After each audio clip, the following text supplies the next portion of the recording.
दोस्तों, मुख्तार अंसारी की कद और हैसियत का अंदाजा लगाना हो तो इस वीडियो को देखिएगा।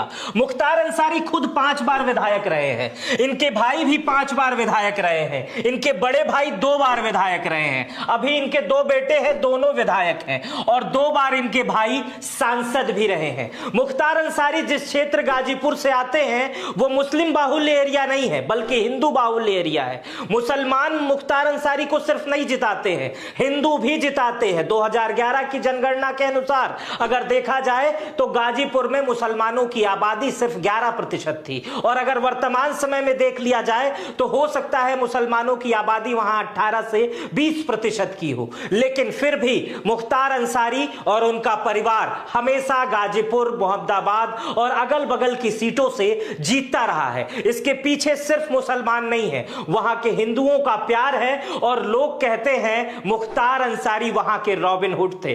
जो भी कुछ करते थे वो सबके लिए करते थे, उनके दरवाजे सबके लिए खुले रहते थे। किसी के घर अगर शादी नहीं होती थी तो मुख्तार अंसारी शादी की व्यवस्था करते थे, किसी का इलाज नहीं होता था तो मुख्तार अंसारी उसके साथ खड़े होते थे, किसी के घर अन्याय हुआ है तो मुख्तार अंसारी उसके साथ खड़े हुए दिखाई देते थे।